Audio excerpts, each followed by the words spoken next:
Magandang hapon po. Magtatrabaho kami ngayon. Magkukubuta kami ng bukid. Kasi panahon na ngayon tagkakubuta at panahon na ng tagtatanim.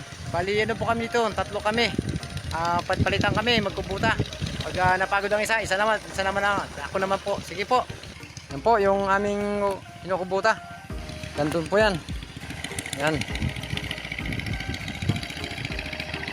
Dinudurog niya pa lang po yung mga lupa. Naghahandaan namin para darating na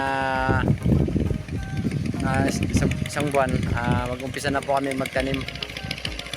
Yan po. Tatlo po kami dito sa bukid. Pagpalitan po kami. Kasi hindi naman pili isa lang ang gagamit. Galing mapagod. Ang una namin pinangararo po dyan, kalabaw.